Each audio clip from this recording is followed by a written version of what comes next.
All right, so welcome to our eighth meeting um, on primitive affine transforms. So, Rupanshu, over to you.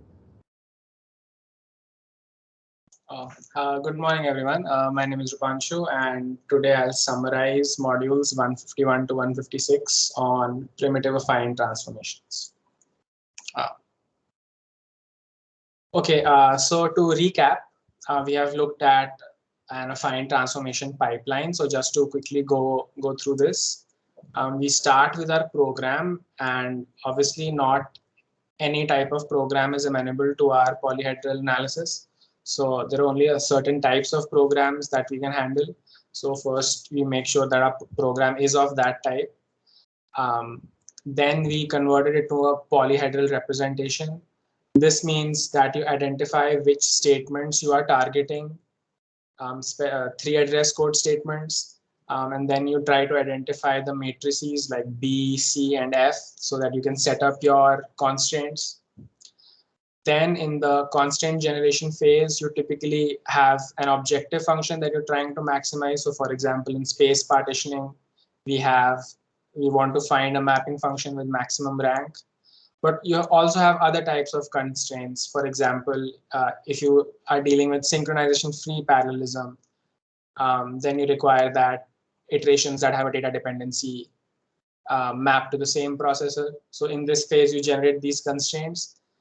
In the next phase, you solve these constraints usually by using Gaussian elimination or integer linear programming.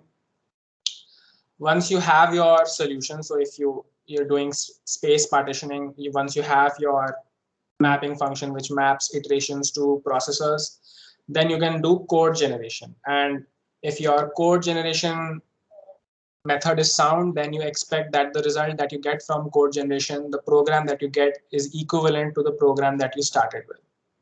And once you have your simple code generated program, then you can use some techniques to tighten the code, which means you either want to remove empty iterations or you want to remove redundant tests and so on. And so this is our overall transformation pipeline. Now today, we will look at 7 primitive affine transforms. The interesting thing here is that any affine transform can be expressed as a series of combinations of these primitive affine transforms. And as most of you know, this is directly a consequence of linear algebra. And the other interesting thing here is that each of these 7 primitive affine transforms that we will look at will simply fall out of our space partitioning technique. So we will look at 7 examples and we will apply our space partitioning technique to each example. And the resulting code, like the resulting transformation that will occur, will be a primitive affine transformation. Okay, so let's look at the first transformation. The first transformation is called fusion, loop fusion. We have 2 for loops here. And as you can see, the only data dependence here is between yi and yj. If you look at the image on the left here, that represents this original loop. So the first statement S1 is the yi equals ji statement and S2 is the other statement. And so what this diagram here is saying is that first you execute S1, so you go through all iterations of S1, and then you go to S2 and go through all iterations of S2, and that is represented by the 2 horizontal arrows. So these arrows, and then these edges represent data dependencies. So as you can see, the reuse distance is high here because so yi is being reused, but like after going through the entire y array. And so what loop fusion will do for us is convert this iteration space into this iteration space. And so here the difference is that you only have one for loop, and that is represented by this one arrow here. And then the reuse distance has been significantly reduced because you can see by the dependency edges here. And so how do we do loop fusion? We will set it up and we'll go through our pipeline and see how it works. So first we need to write down our constraints. So here are our constraints. So this statement is S1 and the domain of S1 is 0 to n because I goes from 0 to n. and similarly for S2. And then because due to our space partitioning constraint, we get whenever there is a dependency between these two axes, so whenever I equals j, we require pi equals pj. So whenever there is a dependency, we require that they be mapped to the same processor. And so that is captured by this statement here.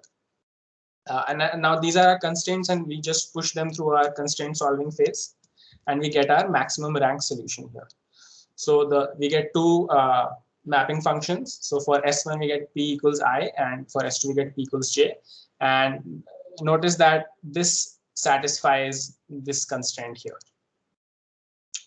And now we can use this mapping function to generate code. So first we attempt our simple code generator. Now what is happening here is that we have an outer for loop over p, which is the processor ID, and we've just copy pasted the other two for loops inside this outer for loop, with the exception of these two predicates. So here and here we have predicated the two statements, and these predicates ensure that each statement executes on the correct processor, because so the ith statement here must be mapped to the ith processor. So this predicate is used to ensure that. So this is the result of our simple code gen, but now we want to tighten this code. So you can see that if you look at this for loop, you go from I goes from 0 to n, but you only have a side effect. You only execute the statement if I equals p. So we should be able to remove all the other empty iterations, because this will only execute once for a given value of p. So we want to do that here, and similarly for this loop. So we can see the tightened code here. So we simply figure out that I equals p will only be true once, and so we set I equal to p and we copy propagate I here, and so this statement becomes yp equals zp, and similarly for this statement. And so this is loop fusion. What we have done is we have combined the two for loops that we started with into one, and as a result, the reuse distance has been reduced. The second transformation is fission. We don't need to go over this because it's just the opposite of what we have done. So in fusion, we started with this picture on the left and we got this picture on the right. Fission does the exact opposite. So fission will take one for loop and try to, so in this case, we have one for loop with two statements, and fission will try to split it into two for loops with one statement each. Now we are increasing our reuse distance by doing fission. So there has to be a good motivation to do this. And one possible reason might be that your hardware architecture might be such that it can generate better code for either S1 or S2. So if you're trying to copy from one memory location to another, maybe your hardware has an instruction that can encode this entire loop. So in that case, it might be beneficial to do fission. The third transform is reindexing. So this is the loop that we want to optimize. Notice that the only dependency is between yi and yi minus 1. And this is what the iteration space looks like. So the ith iteration of S1 has a dependency edge on the I plus 1th iteration of S2. And what reindexing will do for us is sort of shift the iteration space.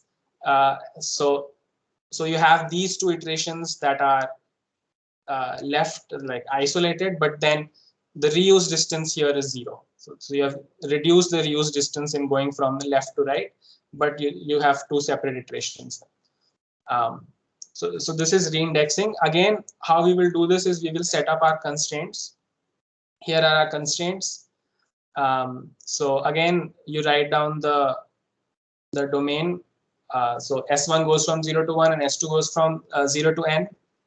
And then you have your space partitioning constraint. So whenever you have a data dependency, so whenever I1 equals I2 minus 1, so like these two are the same, then you want to map them to the same processor. So P of I1 equals P of I2. This is our space partitioning constraint, and we push this through our solving phase, and we get our maximum rank mapping function.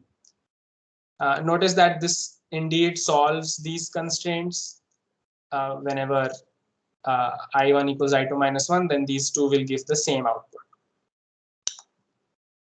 And now we can use this to through our simple code generation algorithm to get a not that optimized code. So again, what is happening here is each statement we have copy pasted. We have copy pasted the entire loop, but each statement is predicated just to make sure that it only executes on the processor it is supposed to execute on. And so notice that the predicates exactly correspond to the mapping functions. Now again, like we did last time, note that I iterates from, we can look at the bounds for P also. So P goes from -1 to n, and these bounds come from looking at the bounds for I and then what you get for P. So the I goes from 0 to n, and P is the minimum value of P is I minus 1. So -1, so you get -1 here, and then maximum value of P is I, so you get n here. This is how you get the bounds for P.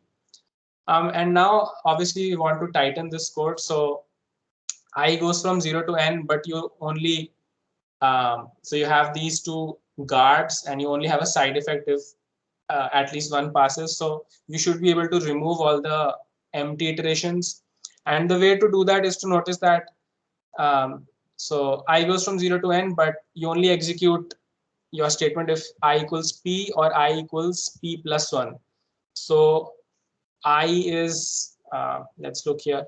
So I is, the minimum value of I can be the maximum of 0 comma P. And so if you work this out, basically this for loop will only execute a minimum of 1 times and a maximum of 2 times. So basically what we have done is removed all the empty iterations and sort of encoded these two checks into this for loop here. And then the statements are copied as is. But we can do better. We can do exactly the same process.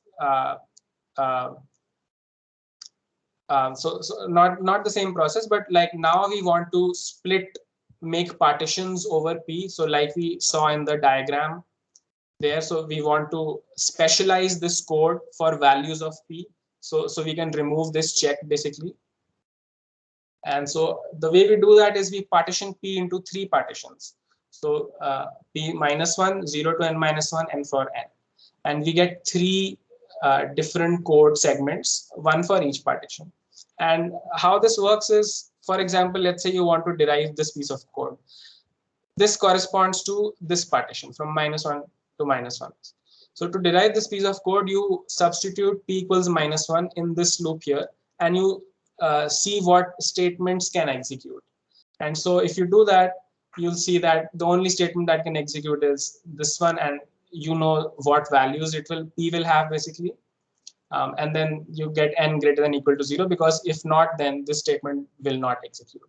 So it's just a matter of, for these 2 code segments, is deriving them is just a matter of substituting the range of P here and then specializing this code for that. Yeah. So the next transformation is scaling. So we have our code here on the right, and then the dependency again is from Y, but notice this factor of 2 here. So it's stretched, it's scaled for one statement. So we start with this iteration space. Notice that S1 has a dependency on every other dynamic instance of S2. And now what we want to do is change the iteration space, scale the iteration space so that the reuse distance is reduced. So again, we set up our constraints. So this time S1 goes from 0 to n, but S2 is from 0 to 2n because of this 2 here. And again, from our space partitioning constraints, we get whenever 2i equals j, you want them to map to the same processor. Okay, and so again, we try to find a maximum rank solution for this. And here is the solution. Notice that it will solve these constraints. So whenever 2i equals j, it's clear, it's easy to see that these two give the same processor ID basically. Now we can use this to generate code. This is our result of our simple code generator. Again, we are doing the same thing basically each time. We have an outer for loop on the processor space, and we just paste our two statements or two for loops that we have inside, with the exception that we have predicated each statement to ensure that it executes on the correct processor. Note again that these predicates correspond exactly to the mapping function. And now we want to tighten this code. So notice that if you set p for a given value of p, I iterates from 0 to n, and this statement will only execute once. And similarly for this loop here. So again, we want to remove empty iterations. And so this is a tightened code here. So it's easy. So this statement will only be true if p is basically an even number. So we can just remove this for loop entirely, check if p is even, and then copy propagate. Basically, you substitute p instead of I, and so p is 2i. So 2i is replaced by p, so you get ypzp, and you remove this entire for loop. And similarly for here, you remove this entire for loop, you substitute p in terms of j, and get xp. So this is our tightened code. We have removed empty iterations. And what we have done is we have, so like we saw in the diagram, we have scaled one execution of one statement so that the reuse distance is now significantly reduced. The fifth transformation is loop reversal. So again, the data dependence is between these two static accesses of y, but because of n minus I, you get this sort of an iteration space where this dynamic instance of S1 depends on this instance of S2. And basically what you want to do here is sort of reverse these instances of S1 so that this instance and this instance can execute close in time, basically. So you want to reorder this upper part or reorder the lower part, whichever way you want. Again, we write down our constraints.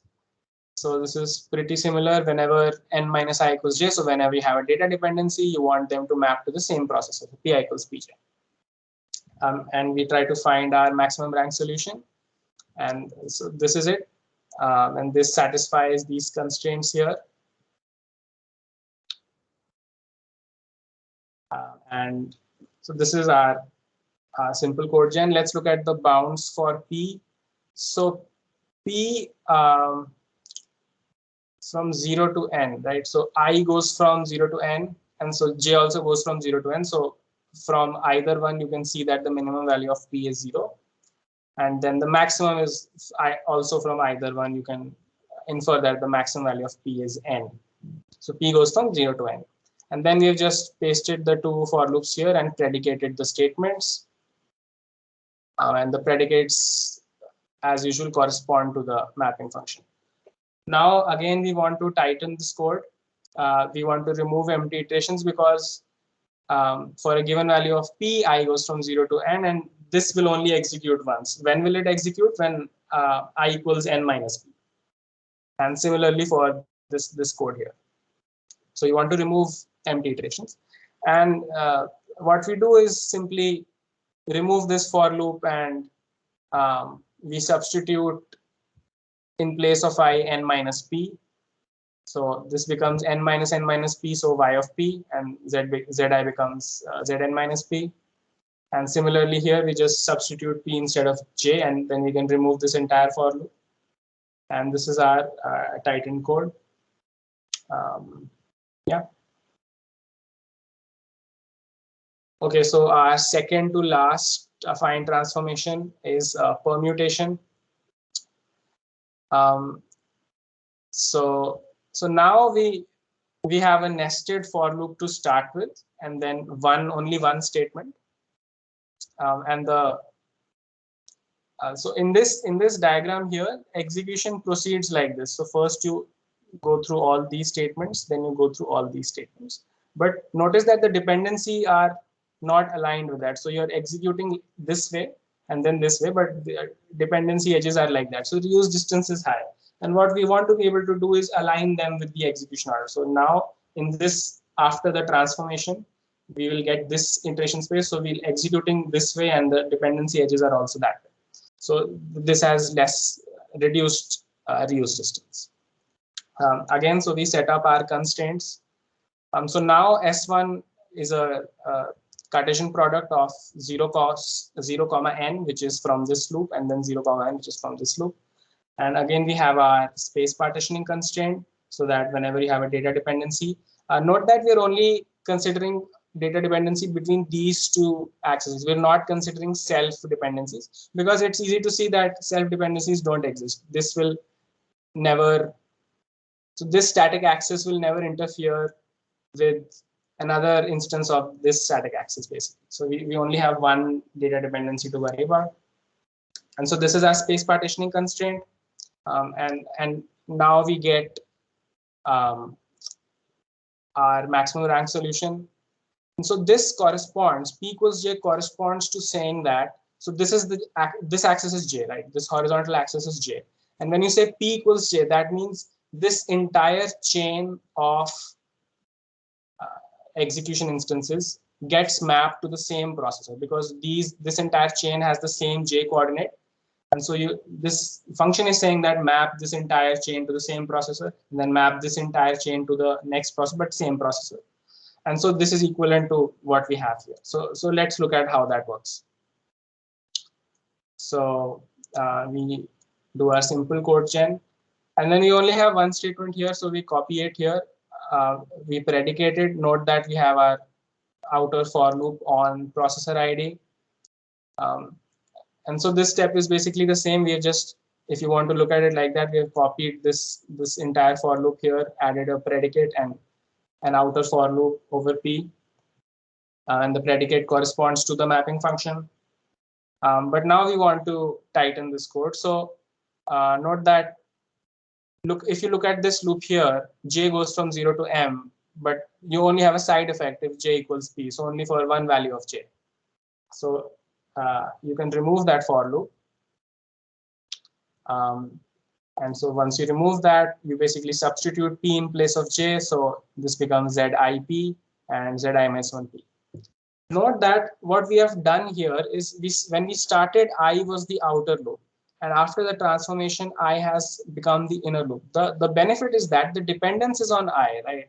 The dependence is on this dimension here. And now this dimension is the innermost loop, which means that the reuse distance has been reduced. And another way to see what we have done is we have permuted, so we have rearranged the axis. So the new axis P and I prime satisfy this equation. And if you multiply this out, you'll see P is just J and I prime is just I.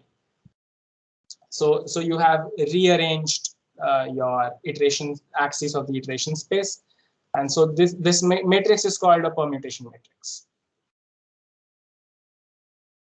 And our last transformation is skewing. So skewing is similar.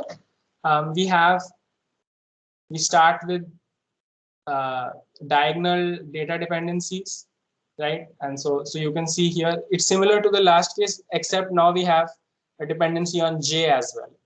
So in the last case we had I minus 1J, now we have I minus 1J minus 1. And so what we want to do is transform this to this iteration space here, because obviously iteration will proceed like execution will proceed like this. And so you're not executing, you want to be executing along the dependency edges basically to minimize reuse distance. And so you want to basically skew this space from this to this. And again, we write down our constraints. So this is the same from the last slide, because you have a nested for loop, so 0, n cross 0, m. And then you have your space partitioning constraint, which again says that if you have a data dependency, then you want to map them to the same processor. Note that, again, we don't need to consider self dependencies. So this static axis of Z will never interfere with itself because because of the indices. And similarly for this, so we are only worried about cross dependencies. So we only have one space partitioning constraint basically. I just want to point out a minor error on this slide. So I think you wanted to say Pij equals Pi prime J prime whenever blah, right? I mean, I think that is correct, but like in the lectures also. So this is exactly from the lecture slides. I wanted to ask you about this. So the function comes out the same either way, at least in these two cases, but I was confused about it. Yeah. Okay, sure. Okay. And so we get our mapping function. And note that what this does is, so if you look that the answer will come out the same. I mean, the two statements are totally different, right? In one case, you're saying Pij equals Pi prime J prime whenever blah. And the other case, you're saying Pij equals Pi prime minus 1 comma J prime minus 1. So you're saying the answer comes out to the same? I mean, if you change this to Pij equals Pi prime J prime, then also this will satisfy that. And here as well, this function satisfies this. So in these two cases, it's fine, but yeah, not in general. Okay, thanks. And so what this mapping function does is I minus j. So note that along these diagonal edges, I minus j will stay constant. So for example, if this is 0, 0, this will be 1, 1, this will be 2, 2, and so on. So I minus j will, for each instance in this chain, will be 0. And then basically it will have a constant value for each chain. And so the effect is that we are mapping each chain of these execution instances to the same processor. So we use this to generate code. And again, we have the same, we're basically doing the same thing, right? We have copied the entire for loop here. This is the statement, and we predicated with exactly this function, I minus j equals p. And now we want to tighten this code. So this is our first tightened version. And what we have done here is simply try to see when j goes from 0 to m, when will this condition be true? So this will be true if you want to basically eliminate j here. You see that j from this equation is j is equal to I minus p. So you can substitute I minus p in place of j here, if you also keep in mind that j has to be greater than equal to 0 and less than equal to m. So you can set this up as a Fourier-Motzkin elimination method also, in which you say that j is greater than equal to 0, less than equal to m, and equal to I minus p.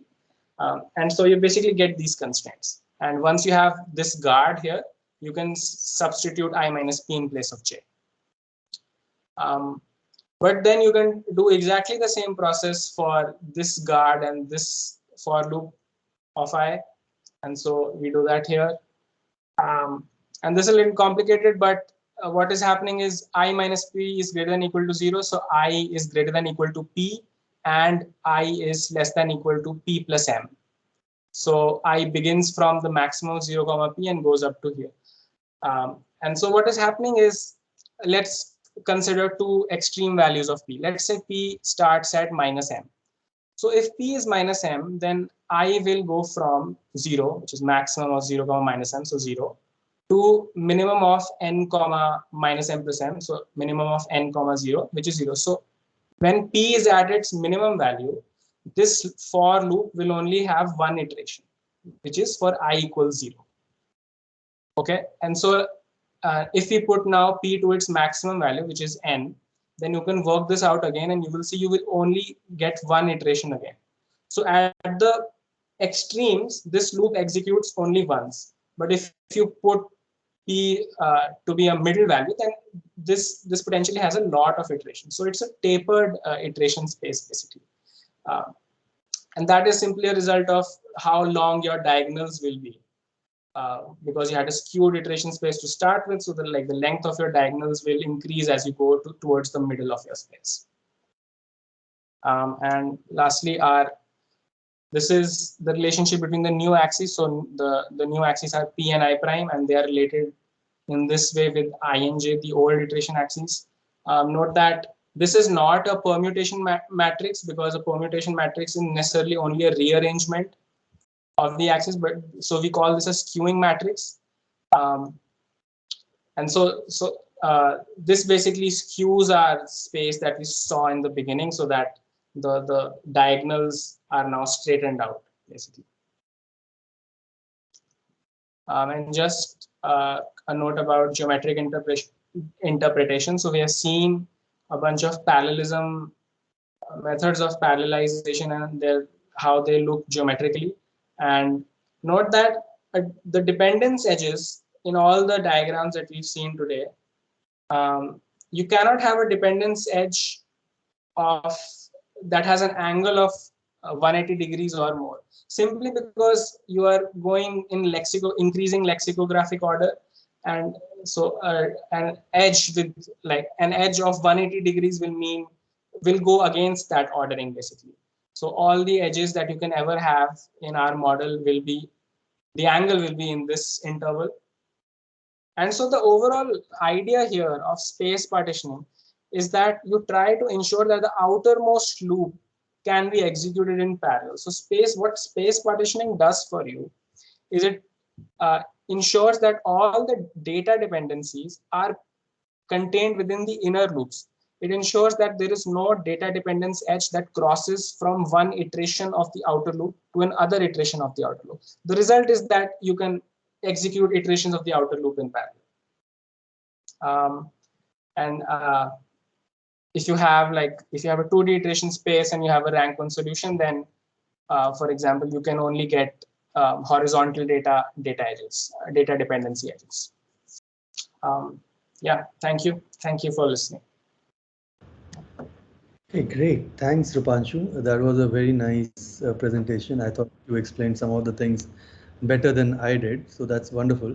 And it was pretty concise as well. Great. So let's open the floor for questions.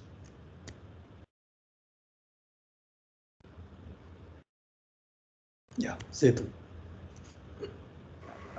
Hi. So I just had a couple of questions. So the first question is that, so we looked at these 7 transforms, and they're effectively just applying space partitioning constraints on certain examples, right? So if I have a certain kind of input, then applying space partitioning will give me certain kind of transformation. Right? So is there a way to actually, so at this point I'm not, exact transformation is not in my control, right? You give me a problem, I apply the space partitioning constraints and I get the output. But for instance, I want to skew by a particular angle. So in this case, the skewing would be such that it's optimal for parallelization. But suppose for some reason I want to skew it in, let's say, some given angle theta, right? So in this case, can I give you a skewing matrix, and then can I get a code which conforms to that matrix?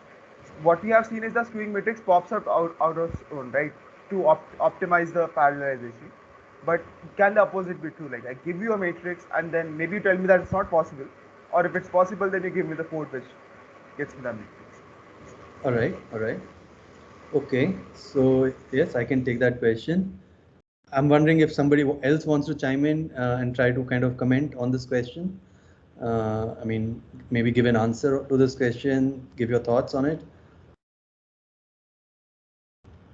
Well, I mean, so one extreme is the space partitioning constraints, where you build up a set of constraints and you solve them, and out pops a mapping function. Call it a matrix, call it a skewing matrix.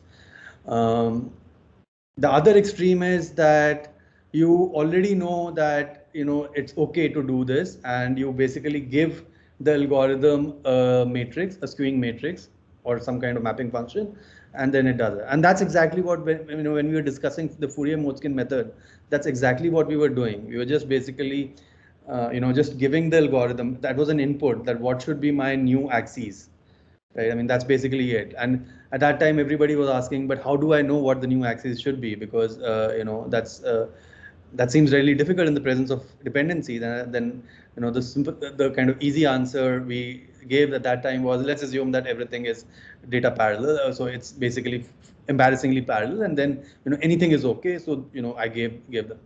Now, what about in the middle? So let's say is it possible that when the data dependencies were at an angle of 60 degrees, but you want to give a skewing matrix which is 45 degrees? Is it even possible to do that? I don't think so. Right. So I think a simple way to think about this is the following, that you first figure out what the rank of the mapping function is going to be. Right. And then, so that would be the maximum rank solution. And then either you use the maximum rank solution or you use a solution which has lower rank than that. So for example, if the maximum rank solution for a 2D case was 2, which basically means that it was completely embarrassingly parallel, then you have freedom to choose, oh, I want 45 degrees. Then you can choose your thetas for the outer loop.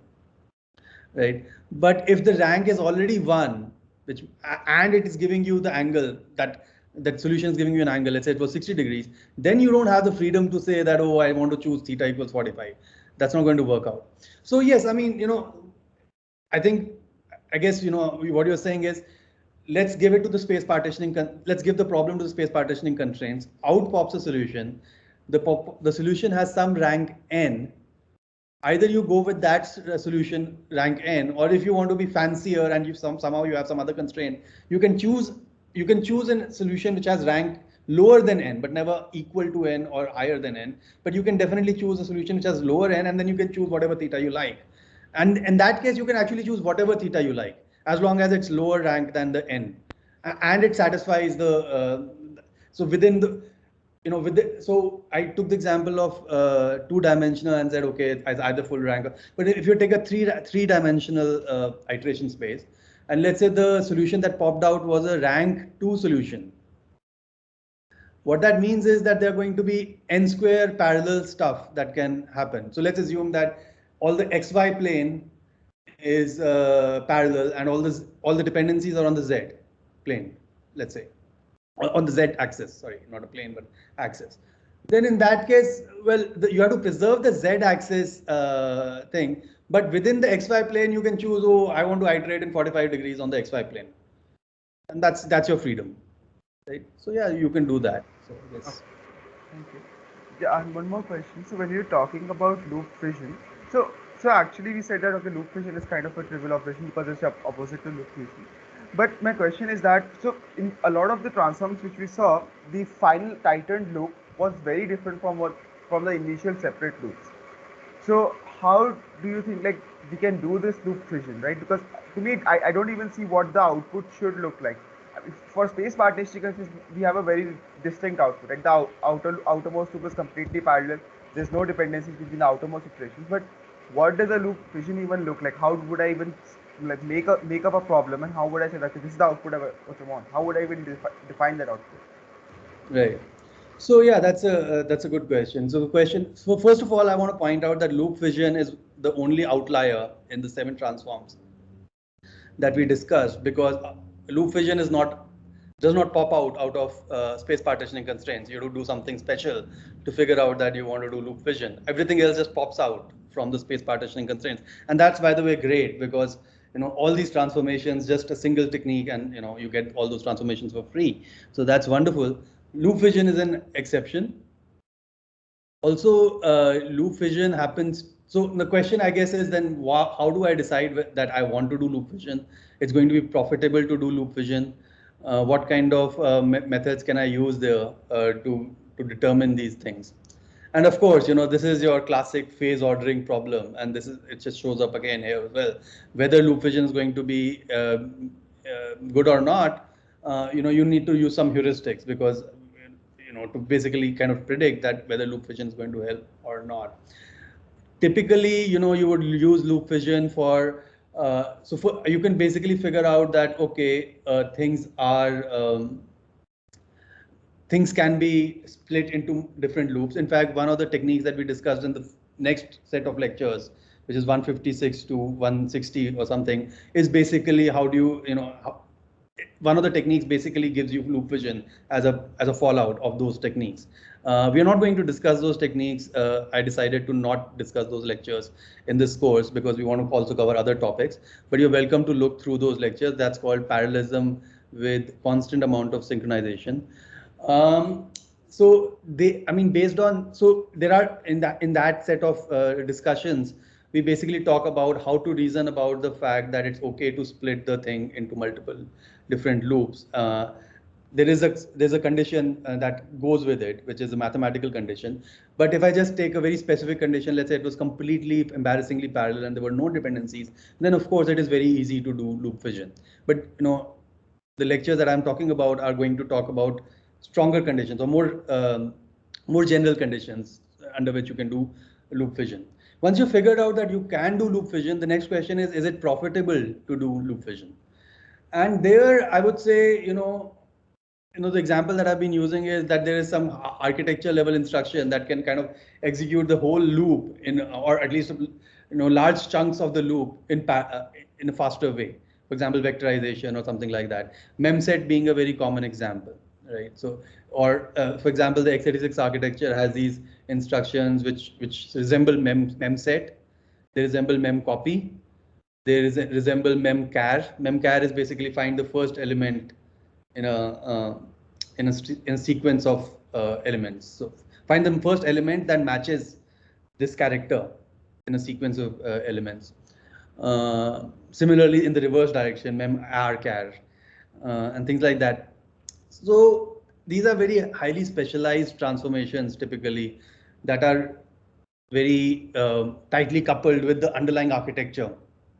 And so, compiler developers would typically look for such patterns and then decide, okay, this pattern exists here, so maybe it is profitable to do loop vision. And yeah, it is. I mean, the general answer is it's a phrase ordering problem, but then you have heuristics to figure out certain patterns, and then you do this kind of thing. Thank you. Yeah, Jay. Hi everyone. So I had a few questions. So we have seen many examples in which, let's say, we have analyzed one big loop in entirety, and we have also seen examples where we have analyzed, let's say, two loops together to maybe merge them together for some other analysis. For some transformation. So in the same way, I could have, let's say, three loops which can be merged together. Or I can have a situation where, let's say, for the first loop is embarrassingly parallel, but the second loop is not parallel at all. It needs to be done serially, where the dependency chain is something like that spans the whole matrix. And if I consider those two loops together, then maybe my constraints would be like just map them to the same processor. So how do I decide that which loops to consider together in the analysis? Or maybe is there some heuristic or something like that? Okay, that's a great question also. And again, I'm going to refer to the next set of lectures, which is basically talking about, another situation where actually it helps to not consider the two loops. So I can, I discuss an example in the next set of lectures, which is basically if there are two loops and you consider them together, then the solution you get is pretty bad versus if you had considered each loop in isolation, then that would have been better. By the way, if you consider each loop in isolation, and you if it was a parallelization, first of all, if it was just a locality optimization, then things become slightly simpler. Because, I mean, if it was just you're doing that you're doing optimizations only for a single processor, then you can kind of say, okay, what are the loops that have potentially data dependencies? So stuff that doesn't have data dependencies, you can obviously kind of separate into separate kind of compartments and optimize them separately. And stuff that has data dependencies, you want to put them together, always, pretty much, right? Because I mean, it's only a locality optimization after all. And so whatever you get from that locality optimization is going to be better because you're basically considering all the things together. On that, so that's for locality. But if you talk about parallelism, then things get more interesting because if you parallelize one loop, then you also have to kind of wait for all the threads of that loop to finish before you can even start the single iteration of the next loop. And that's called a barrier synchronization. And that's what we talk about in the next set of lectures that we're not going to discuss in this course. But so that's called a barrier synchronization. And so barrier synchronization, so there's a cost to, I mean, although it seems like every, kind of, oh, I got more parallelism by kind of dividing it into multiple loops. But the more loops you divide into, the more barriers you put. The more barriers you put, I mean, depending on how big the regions is, the barrier also has a cost because you have to wait for all the threads before you can actually go to the next loop and so on. And so, yes, I mean, it's going to be a bunch of heuristics to basically trade off the cost of a barrier versus the benefit of the parallelism that you're getting in the thing, in the scheme and strategy that you use. Actually, there is an algorithm that kind of, heuristic-based algorithm that kind of chooses which one to use best. But I think for that, we also need to discuss the barrier, the other schemes, and then basically have a framework under which we can reason about what is going to be more profitable, putting a barrier or not putting a barrier, and so on. Yeah, but that's a valid question. Just that we haven't discussed that material yet. Some of it is available in the lectures, and some of it we don't. So. But yeah, that's a very relevant question to ask. Absolutely. Okay. And I just wanted to confirm one thing. Like in some cases, what we did was, so I mean, we know the pipeline. We tighten the loop once we have done our simple code generation, and we then try to partition our iteration space into subspaces to eliminate the test. So in some cases, we after tightening the loop bounds using Fourier motion, we directly eliminated a test, and in some cases we did not. So I just wanted to confirm, was that because in our loop body we had multiple statements and we did not eliminate our test in that case? And if there was a single statement, then we can simply eliminate. Okay. Yes. So I hope so that's yeah. I thought that was probably not super clear. So that's great that you asked this question, and hopefully this discussion is going to bring clarity. So when we say that, oh, we're going to eliminate the tests. So firstly, tightening of loop bounds is pretty easy. I hope, because basically what we do is we look at every statement. Every statement is associated with the polyhedron. And now we have this extra predicate. So that predicate also gets into the polyhedron using extra constraints, right? Which is the equality constraint for the predicate. And now we just solve for, we just project on the innermost axis, and based on that, we figure out that there's only one point for that particular statement. Similarly, we do it for the other statement, and so on. Let's say there were k statements, so we do it for k different statements, and then at most we'll end up with k different points in the innermost loop. And now what we do is we kind of, recall this is basically you have k different convex spaces, but you need to take a union of the two k different convex spaces, and you may end up with a non-convex space. But we kind of find a cover. We find a convex cover on all these, on the union of these k different convex spaces, and so that forms our limits of the innermost loop, which is going from the, innermost loop nest, I should say, in the more general case. But in the case of a single loop, it's going to be in an interval from a beginning lowest value to the highest value for those k values. Now, once you do that, then that's basically tight. That's basically elimination of empty iterations, or what Rupanshu's slides were saying. It's tightening part 1. Then tightening part 2 is basically elimination of tests. Now, what happened is you have this kind of k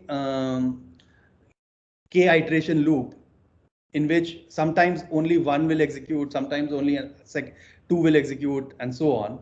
And so the idea is, this is also wasteful because you're just iterating and only one will execute sometimes and only second will execute, and so on. So why don't we do case analysis? And how do you identify with what is the criteria under which you build these cases? I guess that's your question. And so the answer to this is basically, and this is something that we discussed in the previous set of modules in our previous week, is that we figure out, so if there were case statements, then we figure out all intervals under which some subset is executed, and at the next point in the iteration space, some other subset is executed. And so we basically divide this iteration space into these situations. And for a single, let's say if it was a single dimension in the inner loop, then that's just going to be, and there were k statements, and that's going to be k different points. And so you get k different intervals, you get k different cases. And for each of the cases, you basically say, oh, I want to generate special code for this case, because that way I eliminate my tests. And so that's how you do it. So again, once again, it's just the Fourier-Motzkin method that's going to help you out here. You basically first, you take every, so you can basically, one naive strategy is you can take every subset of the statements and see what is the corresponding iteration space for them. And then you basically, so, or you can do, what you can do is you can say, okay, S1, S2. So what is the polyhedron for S1? What is the polyhedron for S2? Let's just take two just for simplicity, right? So let's say that there's a polyhedron for S1 and there's a polyhedron for S2. Right now, the tightening one was just took the union of the two polyhedra to give you a cover polyhedron. But now the tightening 2 approach is going to say, oh, there are two polyhedrons. Let's divide the space into 3 different parts. One is the polyhedron that is where only S1 executes, the polyhedron where both S1 and S2 execute, and the polyhedron where only S2 executes. So those become the 3 cases, right? And then once you have those 3 cases, then for each case you set up the Fourier-Motzkin method. So for example, only S1 executes. So then you basically say, okay, S1's predicate is true, but S2's predicate is false. Both S1, S2 is execute. Both are true. Only S2 executes similarly, right? And so once you set that up, you basically get the bounds, and then you and most of the time you'll find that okay, that's just a single point, and for the corner cases especially, and then we are done. So I don't know if that answers your question or. Yes, sir. Okay. Sayam? So in the primitive transform of scaling, we added a check that was not affine. We added the check that I modulus 2 is 0. So does adding these non-affine check affect our optimization strategy, because our polyhedral analysis won't be able to deal with such statements? Okay, great. Thanks for that question. So yeah, so in the scaling thing, we basically had if I mod 2 equals 0, does this make the program non-affine? So first of all, I mod 2 equals 0 is basic. I mean, I just came from an affine program to I mod 2 equals 0. The affine program was if I equals 2 into P.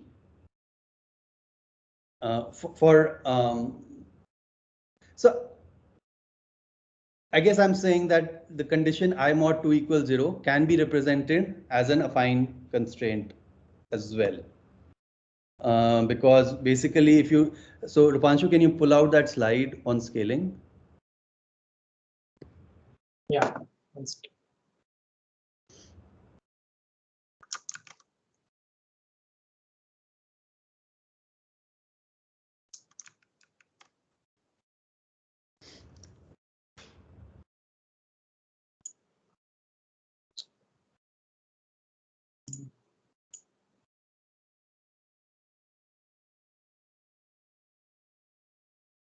Yeah, thank you. So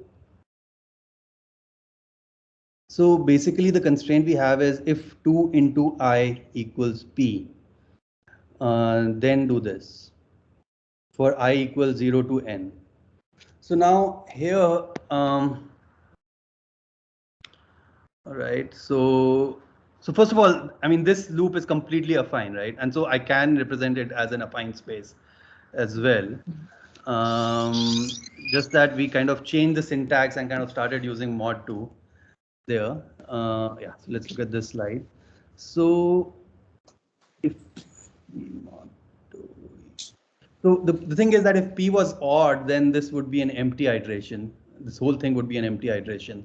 It's only for P being even that this has even a single element. And that's why this P mod 2 comes here. The question is, does it become non-affine? So,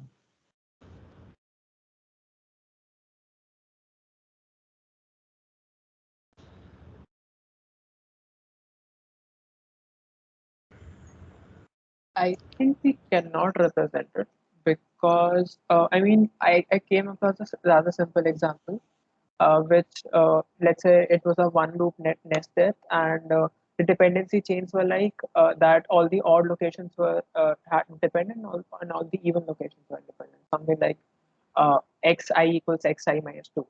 And in that case, if I apply this space partitioning constraints, then my maximum solution came out to be that uh, I mean the capital C's were 0 and my small c's were the same. So they had to be mapped to the same processor. So instead, I should have said that somehow I should have mapped two processors. I should have had two processors where I deal with the odd location separately and the even location. Right. Yeah, but yeah, so what you're saying is that the space partitioning constraint algorithm cannot distinguish between, between a single dimension, points within a single dimension. It can either put the whole dimension on a single processor. I mean, it can only kind of resolve at the level granularity of the dimensions. Within a dimension, if I cannot kind of distinguish between odd and even. I guess that's what Jay's point is. Is that accurate? Yes. Yeah, but I think the question is slightly different. I mean, the question is that, has the program become non-affine? I want to say no. I'm just trying to, fish for the right argument. I mean, clearly there's a modulus operation which is not affine, right? And so, I mean, like just textually speaking, it's not affine. But I want to say that it's affine. So I'm just fishing for the right argument here. I mean, you can have similar things in the loop bounds. You can iterate to 2n, right? And it's just Yeah, I think that's what I was thinking as well. I mean, so for example, if I kind of just did loop fission here, for example, and then just did p equals 0 to 2n p plus equals 2 by p equals zp, and then I did my standard transformation, which is q equals p by 2, and then becomes q plus plus, and then this becomes by 2 into q equals z2 into q. Then it's back to affine.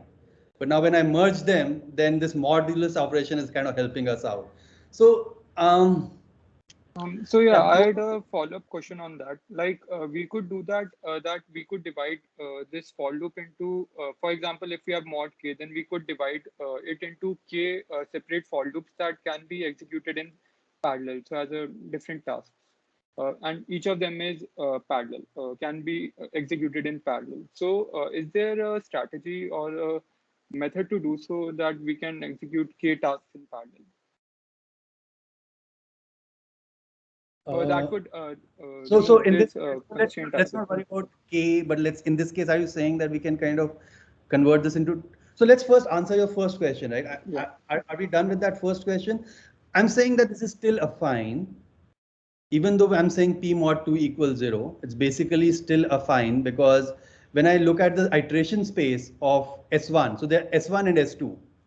So when I'm able to express the iteration space of both S1 and S2 as polyhedral spaces, right, which is bi plus b small b greater than equal to 0. I'm still able to do that. Although textually it says p mod 2 equals 0, the iteration space here is basically that p is, 2 into p is greater than equal to 0, and 2 into p is less than equal to. I mean, for the statement S1, it is not exactly I mean, it's not convex because we do have points in between that that are not in the. But recall, right in the beginning of our polyhedral representation, right? One of the things we did was if there were kind of hops which were equal distance, then we would just kind of have a different axis and have a different iterator and then multiply that. So we'll have an iterator, we'll just do +1 ++. And then, so here I'm suggesting that we just have a q which is equal to p by 2. But that's just the first, where we came from. Sorry? That's just what we started from. Yeah, so I'm saying that, of course, just on the left hand side, the code is obviously a fine. I mean, you can see it and it's, textually a fine. It can't be that we just tightened it and it's become non-affine, right? I mean, so I'm saying that even the right hand side is affine. Of course, I can say, first of all, whether something is fine or not is a best effort thing. Something may be affine and our logic, our compiler logic may not be able to figure out that it's actually affine. I can always create some complex expression that has all kinds of division and modulus and funny operators. And yet, if you had really simplified that expression, that would have come out to be affine. But our compiler couldn't figure out that it was affine. So first of all, figuring out whether something is affine or not is a hard thing. I don't know if I was to make a guess, wager a guess, it's probably going to be NP hard. If it's arbitrary expression tree, does it evaluate to an affine expression or not? It's going to be a pretty hard problem. Okay, so when we say that something is because I have to simplify the whole thing before I actually figure out whether it's affine or not, and simplification is going to be a pretty hard thing. So when the compiler figures out that something is fine, it is basically making a best effort analysis. Okay, this is a fine. I think this is a fine. It's able to figure this out. So for example, just take an example like modulus of x or something like that. And I already know that x is greater than 0. So the compiler has to reason that, oh, x is greater than 0 and this is modulus of x. Then, modulus of x is just going to be x. So there's some reasoning that is non-linear that is required to basically get to the fact that it's an affine expression. So similarly, I guess the point I'm making is that whether something is affine or not is itself a pretty hard problem, and compilers will only make best effort analyses to figure out whether something is affine or not. Agree? Or yeah. So even in this case, I'm saying that although there exists a modular sign here, when if the compiler is equipped enough to say, okay, it's modular sign, and okay, that's fine, but that just means that it's, it gets accessed every 2 iterations, and then because it gets accessed every 2 iterations, I can introduce a new variable, which is q, and that way, I can kind of represent it as an affine polyhedron again. Then we are okay, right? The iteration spaces becomes affine with q, where I can just say bq plus b greater than or equal to 0. And then the capital F and small f are also expressible because they're just multipliers on the iteration space. So it all becomes affine, right? So I hope that answers the question. Or So, sir, can you expand on how we go from the loop on the left to the on the right? Like, how do we determine p modulus 2 equals 0 in a general case? Okay, yeah. So I mean, here we are just assuming that the compiler was able to do this rewrite from basically the first thing that the compiler can figure out is that if p is odd, then this entire loop is completely empty. And if p is even, then this entire loop has only one iteration that is non-empty. Okay, and we're just assuming that the compiler has this power to do that. If the compiler didn't have that power, we would probably stop on the left, except that we would probably tighten the loop bounds here, right? We could say I equals p to p plus 1 or something like that. Right? I mean, that would be the other. If the compiler was weaker, what would have the tighter? So I think here Rupanshu has just gone from the simple code gen all the way to the tightened 2. But if I had a tightened 1 in the middle, I would have tightened the loop bounds of the inner loop. Instead of going from 0 to n, it would have gone from? It would have been max of 0 comma p by 2 till min of n comma p by 2. If we have to take floor for the Yeah. field for the floor of p by 2. Okay, yeah, so we would have that, and in that case, we would have just stopped there, right? The compiler was then able to rewrite this to if p mod 2 equals 0, and that's just a rewrite which is kind of orthogonal to this whole polyhedral analysis.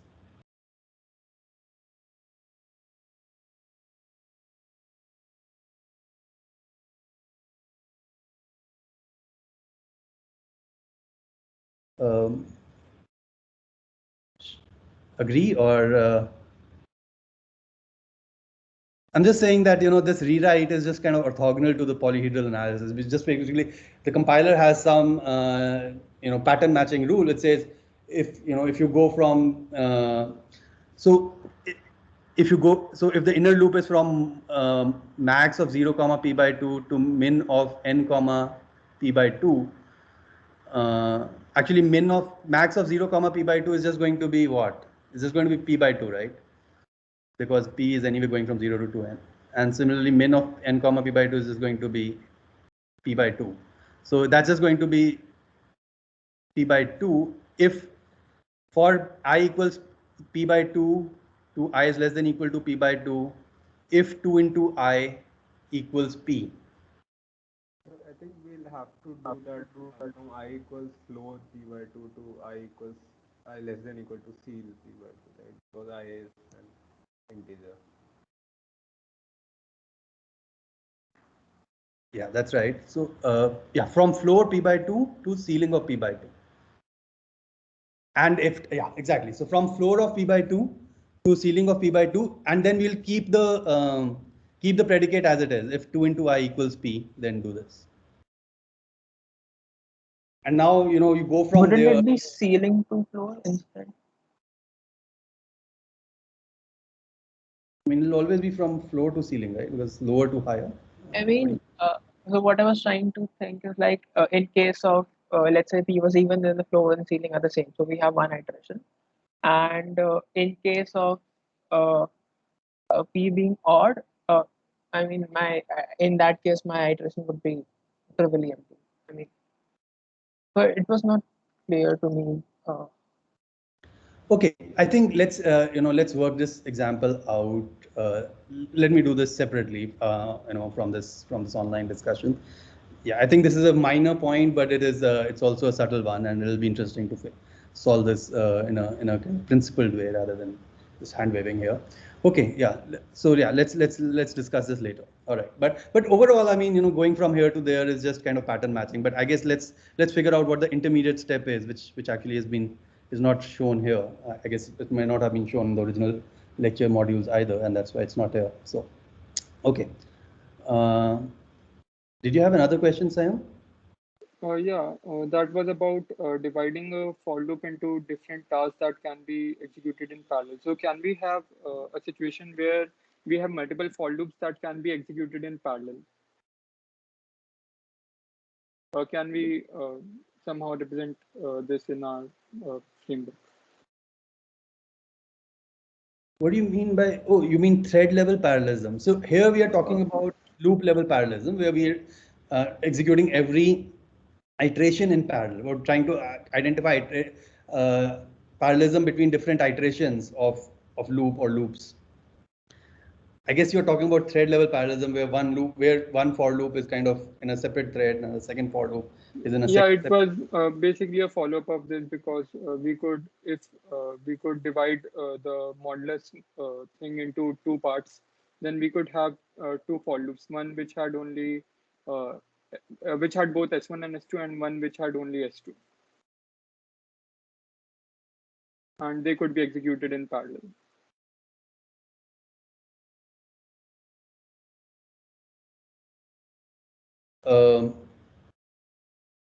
Okay, let's leave that example aside. I mean, I'm just kind of trying to figure out what is the general question that you're asking. Are you saying that if there are two for loops, then can they be executed in parallel? Is that the question? Yeah, that's my question. Yes, I mean, so for that you don't need all this kind of complex polyhedral analysis, right? I mean, that you can just do based on kind of static dependency analysis. For example, the first loop is statically independent of the second loop. basically because let's say it just kind of doesn't access the same arrays at all, or it accesses definitely different arrays for sure. I mean, you can figure out that the two polyhedras are completely distinct, then you can kind of just parallelize that. But that would be a kind of separate kind of transformation and analysis from the kind of polyhedral analysis. Where polyhedral, we are trying to kind of do fine-grained parallelism within the loop iteration space and say, okay, these iterations go to here, those iterations go there. What you are saying is doing a more coarser-grained parallelism. Is saying all the iterations of this loop go on this processor, all the iterations of that loop go on that processor, which is a more restricted setting and in easier setting than the polyhedral kind of analyses that we are doing. Some of the, I mean, we haven't discussed all kinds of polyhedral analysis, and we haven't covered all kinds of different parallelization schemes like parallelization with constant amount of synchronization, etc. We are going to cover pipelining in the next set of modules, which we're going to be discussed next week. I guess the idea was not to cover polyhedral transformations in their entirety, but just kind of give a flavor of what's involved in doing that. This whole area is also vast, and I want to kind of do more topics in this course which are not necessarily polyhedral related. But I guess the question and the answer to your question is yes. I mean, the polyhedral analysis is more powerful than the kind of transformation that you are suggesting, and what the transformation that you're suggesting is a part of the polyhedral framework, not necessarily of the space partitioning constraint, but of the larger polyhedral framework. Thank you. Arpit? I just wanted to on that question that we were discussing, right? So I think the general would be that we had some for the outer loop, if we are able to parallelize it after just transforming it, right? So I think the general question would be, can we split this outer loop into separate loops so some checks can be eliminated, right? Because these loops are anyway going on different processors, so can we remove some statements can we remove some work on happening on some processor? I see. So actually that's what, so I guess the question is that for different iterations of the outer loop, we may be able to specialize the code. Right. That's what the question is. Right. Yeah. And that's exactly what we were doing in tightening part 2. If you look at tightening part 2, we actually go from the top loop downwards.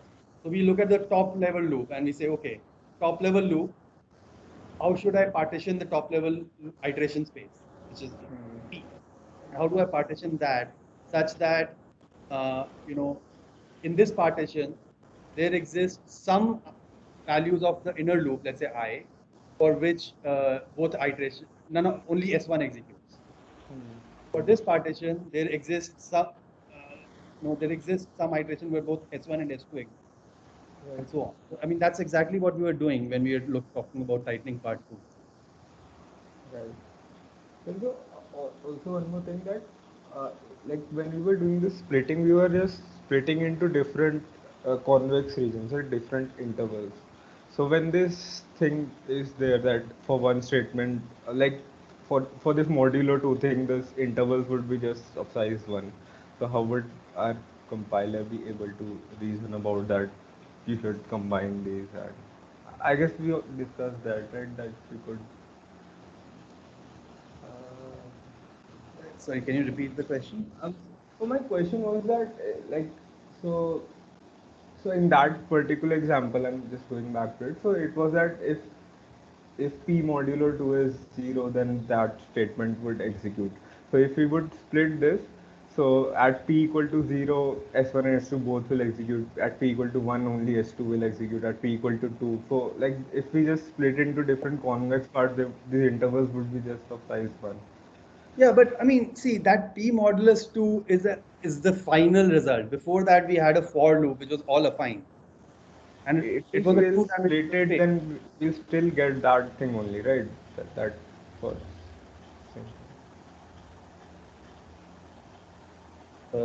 okay, let's wait for our separate solution for that particular example. I mean,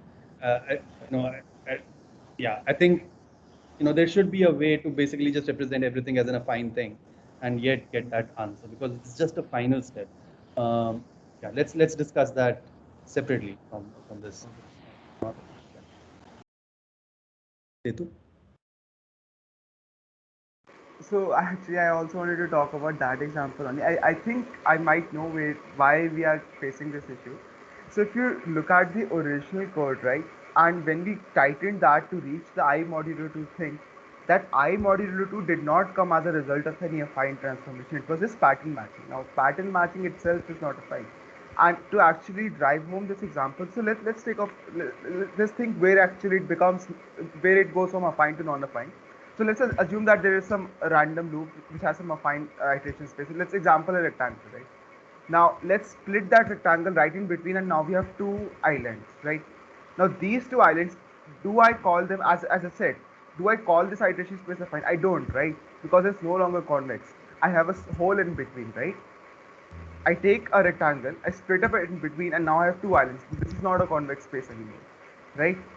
So, and if you see, this is the example which we have is just that only. We have small islands at every point in which I is even, right? So I is equal to 0, I is equal to 2, I is equal to 4, and so on and so forth.